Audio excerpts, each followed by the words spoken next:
Hello Hoopers, this is 7 transitions from this two-handed chest break thing. First step is this ghosting exit. So as I do the chest breaks, as the hoop comes behind me, that will be my cue to begin the ghosting as I guide up with my right hand and my left hand is doing the ghosting. So again, as the hoop comes behind me, I'm going to be pushing up with my right hand, left hand's just there for the ghosting effect. Alright, this is ghosting with a twist. So kind of like before, but we're going to twist in the hoop around. So as I guide up, instead of guiding right back down, I'm going to twist my arms. My left hand is then going to be guiding the hoop down as I release with my right, and then grabbing with my right again to pull the hoop up and to my face. So again, guiding the hoop up with my right hand still at this position, and then I am twisting the hoop. Then the left hand will now be the guide to guide the hoop down, and then grabbing it with my right hand to transition into other things.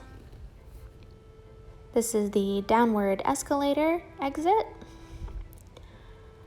So as the hoop comes in front, I am going to start to bring the hoop behind me, but this time I am swinging it out to my left side.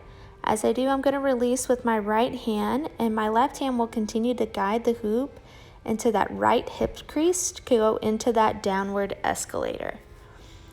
Then catching it with my left hand for that. So again, throwing the hoop kind of to the side, to my left side, so I can guide it down into that escalator, making sure to have that right hip crease be my release focus point to go into that escalator. All right, this is a transition for a horizontal placement. So as the hoop comes in front, I'm really going to pull back and continue to create tension and contact with the hoop. It's kind of like I'm tracing the inside of the hoop to get into a grip. So think about pulling the hoop back as you trace the inside of the hoop. You'll notice here, when I release, I'm still in contact with the hoop. I'm kind of like tracing it to bring it up above me. Then once it gets above, I'm just grabbing the inside of it, getting into that grip. So again, pulling the hoop back, kind of tracing around, then grabbing it for the grip. Here are some ideas that you could go into. You could do some breaks. You could do it and go into a vortex. Do it and catch it and go into these like flippy things. Or you could do it and go into some on-body hooping. This is a toss to a backpack lock. Ta-da! So as the hoop gets in front, that's going to be your cue to release it. It's really just going to do one flip over your head. I like to lean forward and just dive my hands behind me to hopefully get through the hoop. I will say this one is a lot of trial and error. So again, as the hoop flips above your head, doing one solid flip, I am leaning forward and diving my hands behind me to catch the hoop. Pa-da! All right, this is an isolation catch. Guess I was singing during this one.